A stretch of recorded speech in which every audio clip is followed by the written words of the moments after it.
Bonjour à tous, j'espère que vous allez bien. Troisième vidéo avec le même t-shirt. Vous allez vous dire qu'il quitte plus son t-shirt. Non, c'est juste que j'enchaîne les vidéos. Bref, du coup aujourd'hui je reviens vers vous pour vous parler d'un sujet dont j'ai déjà aussi parlé. J'ai commencé, donc je ne sais pas comment je vais les organiser et les diffuser, mais en tout cas c'est quelque chose dont j'ai parlé récemment. Je parlais de la confiance et de l'estime. Et pour moi, l'estime, c'est vraiment un sujet qui me tient vraiment à cœur. Alors déjà parce que j'en ai manqué beaucoup, mais comme la confiance, hein, là vous me voyez faire un peu le pitre parfois derrière la caméra, mais je vous garantis que si vous saviez d'où je viens, mais c'était juste improbable le truc en fait.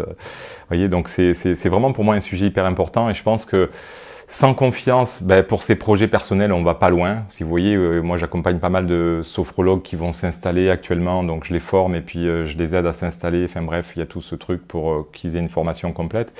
Mais je leur dis systématiquement, sans confiance, c'est mort. Vous pouvez être le meilleur sophrologue du monde, entre guillemets, ou le meilleur thérapeute ou je sais pas quoi. S'il n'y a pas de confiance, c'est un peu comme si vous aviez la meilleure idée du monde et que pour la dire à l'autre, on vous entend pas quoi. Pour moi, la confiance, c'est vraiment quelque chose qui perce, qui traverse. On peut traverser un mur, on peut traverser, vous voyez, donc c'est vraiment, ça amène une puissance, une portée, donc voilà. Confiance, super intéressant. Et je vais plutôt parler d'estime aujourd'hui parce qu'encore une fois, souvent, il y a énormément de personnes qui confondent les deux, qui n'ont même pas idée qu'en fait, ils ont plutôt une problématique qui est liée à l'estime.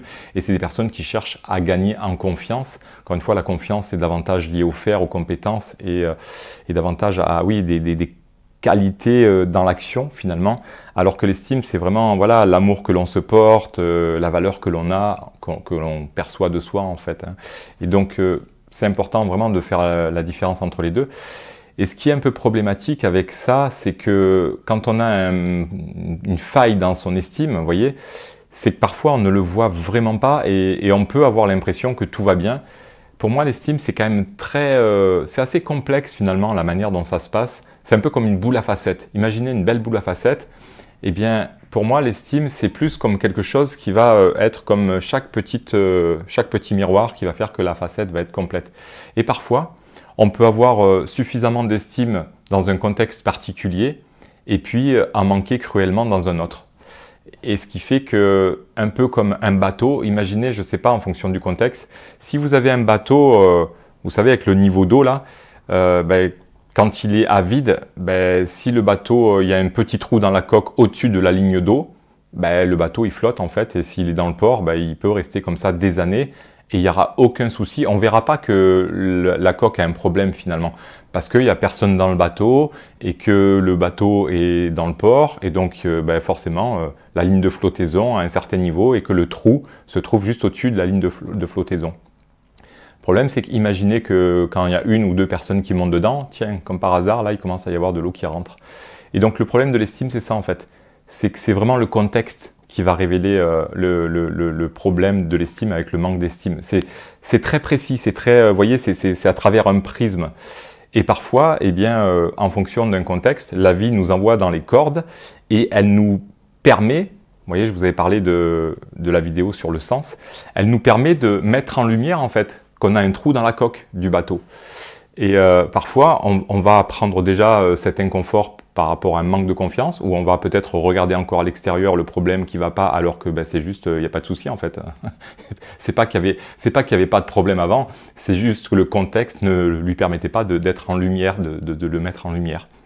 Donc là, vous avez deux passagers à bord, plus vous, ça fait 3 personnes. Le bateau, hop, a un peu plus de poids, la ligne de flottaison est un peu différente et l'eau commence à rentrer dans le bateau et vous pourriez couler carrément, alors que c'est juste un petit trou.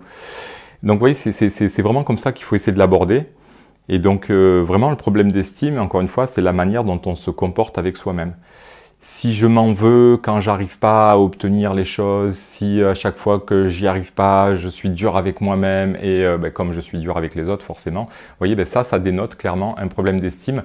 Par exemple, dans la volonté d'être parfait. Vous voyez, ça peut être juste à travers un prisme. Hein. Dès que je n'arrive pas à honorer mes valeurs, on peut se dire que je suis une personne correcte, j'essaie de faire de mon mieux parce que j'ai des valeurs, parce que je suis quelqu'un de droit, parce que quand je n'arrive pas à honorer ce contrat que j'ai passé avec moi-même, peut-être que j'ai hérité de mes parents ou que sais-je, hein, mais quand je n'arrive pas à honorer ce contrat, eh bien, souvent, j'observe beaucoup de dureté en fait. Je suis dur avec moi-même, je m'en veux, je culpabilise, et puis je me traite de tous les noms d'oiseaux, ou je me sens nul, je me sens comme une merde, excusez-moi, c'est clairement ça qui arrive parfois. Ben, si vous avez ça de temps en temps, vous savez clairement que vous avez un problème d'estime. L'idée, ça serait d'apprendre dans ces moments-là, voilà, hein, il y a un contexte qui met en lumière votre problème d'estime, ben, d'apprendre à apprivoiser un petit peu ben, ce que vous n'aimez pas en vous. Ça peut être une forme d'imperfection, ça peut être le fait de ne pas y arriver tout simplement, donc peut-être avoir un peu plus d'humilité pour reconnaître que nous ne sommes pas tout puissants et que nous ne sommes pas capables de toujours faire très bien les choses. Et donc ben, grandir en amour en fait. Grandir en amour, c'est ça en fait, c'est pouvoir aller dans des espaces où les choses ne nous conviennent pas forcément, mais d'apprendre à les aimer quand même. Mais les aimer, c'est pas forcément les apprécier. Vous voyez, je pense qu'il faut vraiment aussi évoluer dans les termes et la définition de ce qu'on en pense. Parce que aimer, c'est parfois juste accepter, tolérer que les choses soient comme ça pour l'instant et avoir envie de les faire progresser. Donc quand on dit apprendre à s'aimer, il y a peut-être des parts de soi avec lesquelles on a le droit de ne pas être en accord. Mais l'idée, c'est pas d'aller se taper sur la tête avec, je sais pas, une pioche ou avec un bout de bois, vous voyez. Mais c'est plutôt d'aller explorer ces parts de soi que l'on n'aime pas trop, que l'on nous a appris à ne pas aimer aussi parfois. Et donc d'aller les visiter, de voir un peu comment on peut les faire évoluer, de peut-être écouter la souffrance qu'il y a dans cet espace-là, de manière à déjà libérer un peu la souffrance, que l'espace soit sécure, et de faire en sorte d'aider, mais exactement comme on pourrait le faire avec un mauvais élève. Franchement, on se comporte exactement comme nos professeurs ont pu le faire quand on était petit pour la majorité d'entre nous, avec des punitions, avec une forme de maltraitance. Je dis pas toujours physique, mais ça peut être de la dévalorisation, ça peut être des mots durs, ça peut être des punitions. Franchement, oui, des fois, l'élève, il va progresser un peu, mais il évolue dans la peur. Et dès qu'il peut un peu faire l'école buissonnière, il se barre. Vous voyez, c'est parce que c'est sous la contrainte, c'est sous la menace. Il faut progresser, il faut être bon sous la menace. Au bout d'un moment, on en a ras-le-bol. Alors que si on le fait avec amour, qu'on va voir cet enfant et qu'on l'encourage, qu'on est proche de lui et qu'on lui dit effectivement qu'il faut qu'il s'améliore, mais qu'on le fait vraiment gentiment, on va l'aider, on va être à ses côtés et que déjà son intention de bien faire, c'est le principal et vraiment voilà, on va le soutenir. Ben, qu'est-ce que va faire l'enfant? Il va grandir et il va commencer à s'épanouir. Et nous allons en profiter. Donc voilà un petit peu par rapport à l'estime. Hyper important vraiment de comprendre déjà que les 3/4 du temps, on confond avec la confiance. Ça, je vous en ai déjà parlé. Mais encore une fois, c'est vraiment contextuel.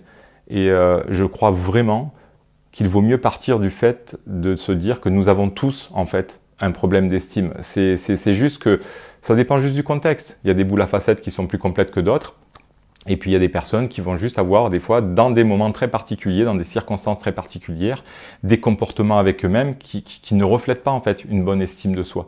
Donc oui, nous avons tous quasiment un problème d'estime. Alors il y a des personnes qui ont vraiment un problème d'estime plus, voilà, et qui demandent vraiment à être abordées de manière complètement différente. Mais pour certains, c'est juste parfois dans des circonstances un petit peu particulières. Alors si ça vous gêne pas au quotidien, si c'est juste une fois par an, j'ai envie de dire, vous n'êtes pas obligé de tout réparer parfaitement chez vous, hein, c'est pas toujours nécessaire non plus, mais on s'aperçoit quand même souvent quand les choses reviennent, c'est désagréable, et puis autant en profiter pour réparer ça. J'ai des trucs qui volent, c'est pas possible. Donc voilà. Par rapport au manque d'estime, si je dois faire un petit point par rapport aux personnes au potentiel, ou en tout cas, pas forcément même au potentiel, mais juste les personnes qui ont quand même un mental assez actif, avec une perception des choses qui est quand même assez dynamique, vous voyez, le côté où je réfléchis beaucoup, j'analyse beaucoup, etc. Les personnes qui vont avoir le plus de problèmes d'estime, c'est les personnes perfectionnistes, parce qu'en fait, elles s'en demandent souvent trop et elles cherchent à être les plus parfaites possibles, mais au lieu d'être dans le côté j'essaie d'être la plus parfaite possible ou le plus parfait possible, et au lieu de m'encourager dans ce sens, souvent c'est dès que je fais un petit truc de travers, je me flagelle, donc forcément l'estime en prend un coup. Et puis après, voilà, encore une fois, sans parler même des personnes perfectionnistes, au plus vous êtes lucide, au plus vous êtes conscient de ce que vous êtes, et au plus il y a aussi de chances que vous puissiez être dur avec vous-même, parce que quand vous allez être plus conscient de vos erreurs, de vos défauts, etc., plutôt que de les aborder avec amour, avec soutien, patience et de les faire évoluer, des fois vous allez essayer de les évacuer, de les rejeter et de les chasser de votre réalité parce que vous ne les aimez pas, et que là il faut apprendre en fait, apprendre à les aimer.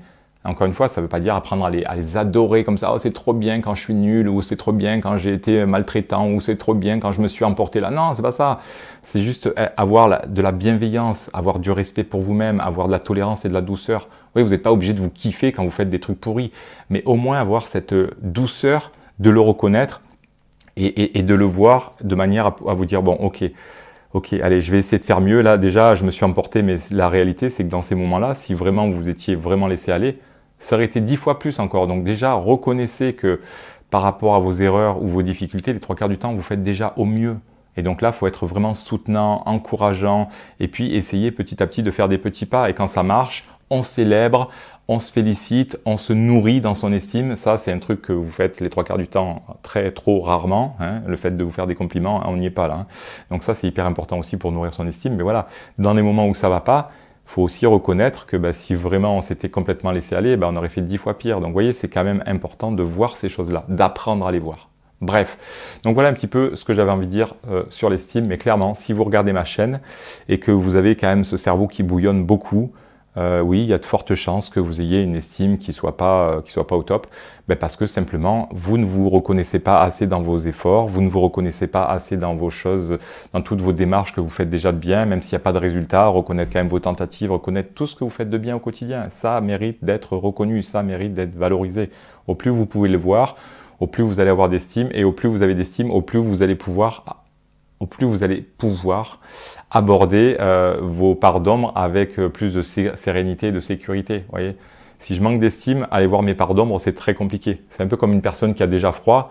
S'il faut qu'elle descende dans la cave pour aller se geler encore plus, franchement, c'est très difficile. Alors que si vous vous sentez bien, que vous avez une bonne doudoune, que vous êtes bien au chaud, etc., et qu'on vous dit, bon, allez, on va faire un petit tour dehors, il fait pas chaud, mais ça va, ça va aller. Je suis capable de voir les parts de moi qui ne sont vraiment pas jolies, parce que globalement, je sais aussi que je suis une belle personne et que dans l'ensemble, ça fait comme un tableau qui est harmonieux et c'est OK, vous voyez. Bref.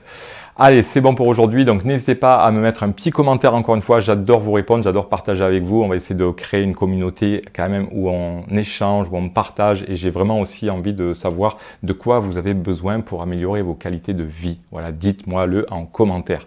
N'hésitez pas à liker, n'hésitez pas à partager, n'hésitez pas à m'envoyer un petit message ou à me contacter directement avec tous les liens qu'il y a sous la vidéo. Allez, prenez soin de votre estime et moi je vous dis à très bientôt, peut-être avec un t-shirt différent cette fois pour une nouvelle vidéo. Allez, bye bye, salut!